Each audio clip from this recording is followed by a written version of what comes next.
হার্শিপের এই top forward কেকটা প্রথমবার করেছিলাম আব্বুর জন্মদিনে। আর এই কেকটা সবাই অনেক পছন্দ করেছিল।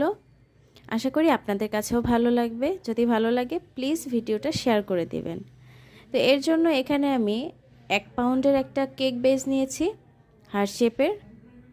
আর এর মধ্যে আমি আর কেকটা ছিল বাটারস্কচ ফ্লেভারের। বাটারস্কচ ফ্লেভারের কেকটা আমাদের বাসায় সবাই অনেক বেশি পছন্দ করে, যার কারণে এটা করেছিলাম। আর এই কেকটা খুবই কম সময়ে করা হয়েছিল। এর ডিটেলস ভিডিও আমি আপনাদের সাথে শেয়ার করব ইনশাল্লাহ। তো যেহেতু টপ ফরওয়ার্ড কেকটাকে তো দাঁড়া করাতে হবে, তো আমি অন্য একটা বোর্ডে একটু ক্রিম দিয়ে তারপর কেকটাকে দাঁড় করিয়ে দিয়েছি।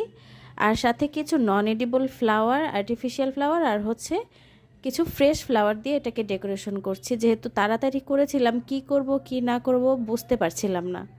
তো দেখা গেল যে এরকম করে করতে করতে